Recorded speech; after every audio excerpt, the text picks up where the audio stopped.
I was told to make this vlog a little bit more personal, so here's what's going on in my life over the next about week and a half. Where I'm going is I'm going to the 2011 Information Marketing Summit hosted by Dan Kennedy and the G&IK crew. What this summit is going to allow me to do is surround myself with other entrepreneurially minded people. And the primary benefactor is going to be you. See, I've been doing this whole fitness thing for the past 10 years, and you can ask anybody that I know about it, and they will tell you that at least one point in time in their life, I've gabbed their ear off about fitness. Imagine working at a job where you worked without pay for 10 full years. Just imagine what that would be like, and then you'll get a sense of what's going on. You're probably an expert in some area that you can actually help other people in. Maybe you're just a manager or something like that, but you're like the top manager, and so you have effective managing techniques, and so you can teach other people. So that's what information product marketing is all about. A book is an information product marketing. A blog is. A vlog is. All these different types of things are information products. This is a free one that I'm giving to you. So instead of me having to sit down face to face with you and hand to hand explain everything, I can get it out to a lot more people, and then they can absorb the information that I have in my head. And I always say that I'm not smart or even well-read. I'm well-cited. I always try to give you the information about other people. Who has the information? Because I don't. I don't carry it around up in my noggin. I haven't memorized everything that I've read. So, just to illustrate, I'm not the smartest person in the world. My IQ, the last time I checked, I think the normal range is between 90 and 120 or something like that, and mine was about 105. So it's very average. So I always try to point you to the smarter people who know a hell of a lot more than I do, so that you can get the information in its entirety. I just have the snippet, Cliff Notes version. So, with that, I am going to be reviewing two different books today. I always try to give you one fitness-related product and one other related product, because it's not all about fitness. If your life is entirely about fitness, I'm sorry, but it's boring. You don't have to be the fitness guy or the fitness gal. You don't have to eat salads permanently. You don't have to eat on just the salads and side dishes portion of the fast food menu. If you're smart about it, you can order regular menu items and you can just customize them, or you can do whatever you need to in order to get the results that you're looking for. A great movie to watch to exemplify this is the movie Fathead. And I forget the lead actor / it's a documentary, so I forget the lead guy's name. But Fathead is the follow-up to Super Size Me, and he goes to McDonald's and different fast food places, and without eating the side items and the salads, he ends up losing weight on a fast food only diet.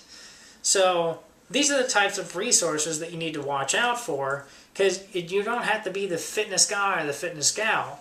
Once you got your fitness handled and you've built a little fortress around yourself, a little wall around yourself, so that you're immune to certain things like, the temptations of Thanksgiving dinner and Christmas dinner and the Halloween candy that's laying around, and your friends that are mean and they'll eat like brownies in front of you just because you're on a diet. Once you've built the little wall around yourself, that's whenever you can really start going forward, and you can really excel, and you can really get out there, and you can just be the fitness person on the inside. On the outside, you're just a skinnier, more fit version of you. So the first book I'm going to be talking about is called Core Performance by Mark Versigan. What this book, here it is, I found it in the Men's Health magazine back whenever I was 18 years old, and it's still one of my favorite books. Men's Health is a publication that I don't recommend anybody. they will have an article saying that something is going to kill you if you eat it, and then you can turn the page and they'll have a whole diet that involves eating just that thing. It just doesn't seem like the departments inside the magazine talk to each other before they hand you this amalgamation monster of information every month. They have to scramble to get this info in the first place, so it's probably par for the course. But I don't recommend that magazine at all. That's my first negative review. But Core Performance was one of my absolute favorites. What Mark Verstegen did was he worked in some fit tank down in Arizona, and he trained a lot of athletes that were training for the NFL Combine, football players, which is the test so they can get into the NFL. And he ended up training a lot of other athletes as well in a lot of other different sports. But in the off season, he would have to pick up regular personal training clients to make ends meet. So what he found out with his regular clients is that they wanted to look like athletes. They didn't want to look like the people on Muscle and Fitness, like the big, scary, very muscled men, or the women that have delts and biceps and an 8-pack. I can count on one hand how many men I know that are attracted to women who have 6-packs. I mean, a flat stomach, yeah, but 6-pack, not so much. So, Mark Verstegen, he took the programs that he already had, for these people, because they wanted to look like more like David Beckham and Vanessa Williams, and if they wanted to get big, they'd rather look like a football player than a bodybuilder. So he took the programs that he had for his NFL players and all of his other athletes, and he condensed it down. So instead of swimming for 5 hours like Michael Phelps, they swam for like an hour. And he always tailored his programs this way. And instead of eating 5,000 calories a day like Michael Phelps does, they eat, the same nutritional value, the same vitamins and minerals within a 2,000 calorie diet. So inside the book, it contains dietary recommendations as well as the most innovative moves that I've ever seen gathered in one place. You'll look like a crazy person, but you'll end up performing exponentially better. The end result was that these clients of his would end up looking like athletes as well as performing like athletes. If they want to look like athletes, why don't they train like athletes? So they did. So what you end up doing is you go from here, where you can't even pick up your kids sometimes because they've gotten tubby, or you can't sweep your porch without getting your back hurt. And then you go all the way up here where you're ready to go into any given sport of your choosing and excel in it. Because your body can handle the rigors of training, it can pick up the skills needed to play the sports. If you can't handle the sprints and the two-a-days in football camp, you're never going to learn how to catch and patch the ball. So that's the big benefit of Core Performance, and it involves some of the most innovative moves on the planet, some of the craziest equipment, some of the craziest moves, but it absolutely works. I've gone through it personally myself. I ended up doing way better on the next physical readiness test for the United States Navy that I did. I ended up looking like a little miniature version of King from Tekken. It was great. So I've been through it personally myself, and it's a fantastic book. Core Performance by Mark Verstegen.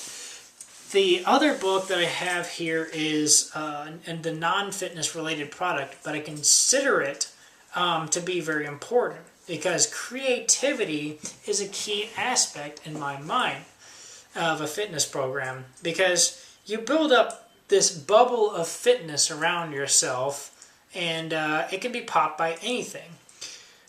Thanksgiving and Halloween and Christmas every year throw your diet out of whack. Every time that you go on vacation, your whole fitness program gets shit canned. All these different things screw up your diet and everything, and then every year, you start out January and you say, I'm going to lose 10 pounds this year, and then it gets shit canned in the next month because you got to go on a business trip, or you eat a brownie or something like that, and everything's ruined. So it's all about creativity. Creativity is very important. Whenever the gym's closed, you have to have a backup plan in mind. Maybe I'll run stairs today. Maybe I'll just get back on the horse tomorrow. You have to be able to pick yourself up off your feet, and you got to be able to march forward. Creativity is very, very important. And that's what I think this product is all about. This is Freakonomics by Stephen Levitt and Stefan Dubner. And if you haven't read it, it's a fantastically interesting book. It's all about statistics and what conclusions actually lead to what things based on the statistics. It's all about raw data and facts. It sounds really boring, but it's actually wildly interesting, which is why it was on the bestseller list for the longest time. And now they have a second book out, and they have a documentary out that's on Netflix that's called Freakonomics, and it covers a lot of the aspects of the book Freakonomics that are wildly, wildly interesting. And so if you have a Netflix membership, I highly recommend you sit down for 2 hours and you watch Freakonomics. But the book is just as interesting, if not more so, and it's fantastic. And it'll allow you to think about these types of things. The other kind of common sensory form of information that I like is the show Bullshit by Penn and Teller, it'll allow you to think in the way where you can take what's actually producing the results. I did a body tape measure, and my waist was this many inches on day 1 and this many inches on day 30. Which thing actually produced the results? So it'll get you to think creativity. It'll get you to think about data and everything. And that's why it's very important, not only for fitness, but from your life in general. So I've gone on long enough. I don't want to go over my time limit. So in the next week and a half, I may or may not be able to get another vlog cast out, but I'll try as best as I can. So I will talk to you the next time I get a chance.